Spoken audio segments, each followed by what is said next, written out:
વિરોધ કરવા પહેલા જ ફેરિયા સંગઠનના હોદ્દેદારોની અટકાયત કરાઈ।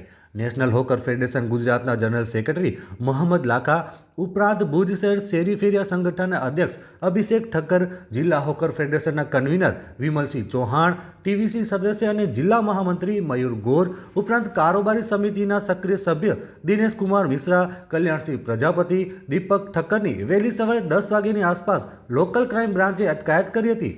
અટકાયત કરાયેલ હોદ્દેદારોની સંયુક્ત યાદીમાં જણાવવામાં આવ્યું હતું કે ગઈકાલે માનનીય કેન્દ્રીય ગૃહ પ્રધાન અમિત શાહના નિવેદન કે પીએમ મોદી નાના ધંધાર્થીઓ અને ફેરિયાના ગેરેન્ટર બન્યા હોવાના સમાચાર પ્રાપ્ત થયેલ હોય વિરોધ પ્રદર્શનનો કાર્યક્રમ મુલતવી રાખવામાં આવ્યો હતો અને ભુજ નગરપાલિકાના આહવાનને પગલે આજરોજ તમામ લારી ગલ્લા કેબિન ધારકોને ભુજ એસટી બસ સ્પોટના લોકાર્પણ કાર્યક્રમમાં બહોળી સંખ્યામાં ઉપસ્થિત રહેવા માટે આદેશ કરવામાં આવ્યો હતો। પરંતુ કાર્યક્રમમાં પહોંચીને વધાવીએ તે પહેલાં તો સંગઠનના તમામ પ્રતિનિધિઓની અટકાયત કરવામાં આવી હતી અને જે દુઃખદ હોવાનું સંગઠનના હોદ્દેદારોએ જણાવ્યું હતું। 300 જેટલા ફેરિયાઓના ધંધા રોજગાર બંધ રાખી દેવામાં આવ્યા, તેમના ભવિષ્ય પર પ્રશ્નાર્થ સર્જાયો છે।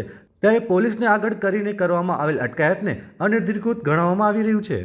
મારું નામ મોહમ્મદ લાખા, નેશનલ હોકર ફેડરેશનના ગુજરાતના જનરલ સેક્રેટરી અને ભુજ શહેર શેરી ફેરિયા સંગઠનના સ્થાપક। આજે સવારે કોઈપણ પ્રકારનો વિરોધ કરવાથી પહેલાં જે રીતે ગઈકાલે કેન્દ્રીય ગૃહમંત્રી માનનીય અમિત શાહ સાહેબનું નિવેદન હતું કે પ્રધાનમંત્રી નરેન્દ્ર મોદી જે છે એ ગુજરાતના નાના વેપારીઓ અને ફેરિયાઓના તારણહાર બન્યા છે અને એમણે ગુજરાતના દેશના નાના વેપારીઓ અને ફેરિયાઓને સમર્થન આપી અને એમના ધંધા રોજગારને સપોર્ટ કર્યો છે। એવું નિવેદન જ્યારે અમારી નજરમાં આવ્યું ત્યારે અમે અમારો વિરોધનો કાર્યક્રમ પડતો મૂક્યો હતો અને ગઈકાલે નગરપાલિકાના પણ જે ભલામણ હતી અમને કે વધુમાં વધુ ફેરિયાઓ કાર્યક્રમમાં જોડાય એના માટેના સતત પ્રયત્નો કરી અને અમે ગઈકાલે જ અમારા વોટ્સએપ મેસેજ દ્વારા અને બીજા ગ્રુપોની અંદર સોશિયલ મીડિયા તરફથી એવું નિવેદન જાહેર કર્યું હતું કે તમામ ફેરિયાઓ જે છે એ આજના કાર્યક્રમમાં ઓપન થિયેટરમાં એકત્રિત થઈ અને આપણે બધા સીએમ શ્રીને વધાવવા માટેના કાર્યક્રમમાં જવાનું છે। ત્યારે આજે સવારે પોલીસ દ્વારા અચાનક જ અમારી અટકાયત કરવામાં આવી। કોઈપણ પ્રકારનો વિરોધ કરીએ એના પહેલાં અટકાયત કરવામાં આવી।